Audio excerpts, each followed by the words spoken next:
Degeaba zâmbești în față și promis că vei veni,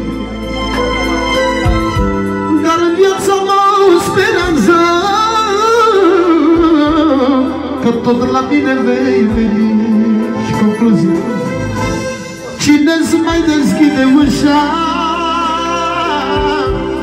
și îți va zâmbi din ea? De la Chelul pentru Aila. De la Chelul pentru Aila. $1 milion de la Chelul pentru Aila. De-a Dumnezeu. Cine-ți mai deschide ușa și îți va zâmbi din ea? Pentru ce mai vină în zon, cine mă va aștepta? Și apoi: dar cine-i viața mea? Este Aila mea,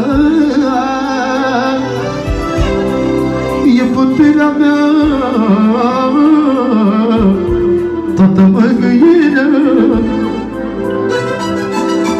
Cine-i viața mea? Jur că este Aila mea, jur că este Aila mea, Aila. Păi moare chinul după ea. Hai băieții, ca tine!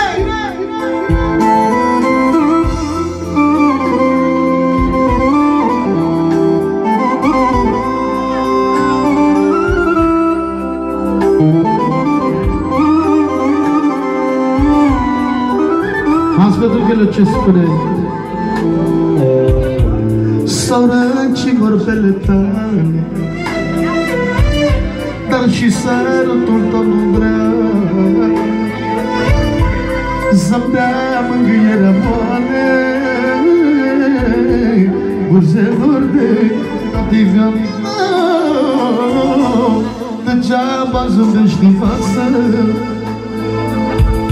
dar și promis că vei veni, dar sufletul am o speranță, că tot la mine vei veni.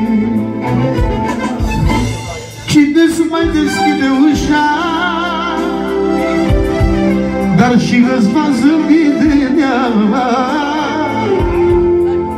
Pentru ce mai vin acasă? Dar cine mă va aștepta? Doamne, lumea în starea, am și eu pe Aila mea. Îmi dă mai mare valoare să rămân tot în picioare. Mare, mare și mai mare și mai mare, Aila mea are valoare. Pentru Aila de la Chelu, pentru tot ce iubește, pentru Aila lui de mie de ori. Ia-o! Trece toamna, vine iarna, știți că viața mea, Aila, mă jur banii n-au valoare. Aila mea are valoare. Și apoi: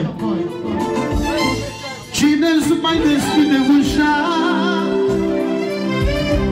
dar și îți va zâmbi din ea? Pentru ce mai vin acasă, cine mă va aștepta? Cine-ți mai deschide ușa și îți va zâmbi din ea? Pentru ce mai vin acasă,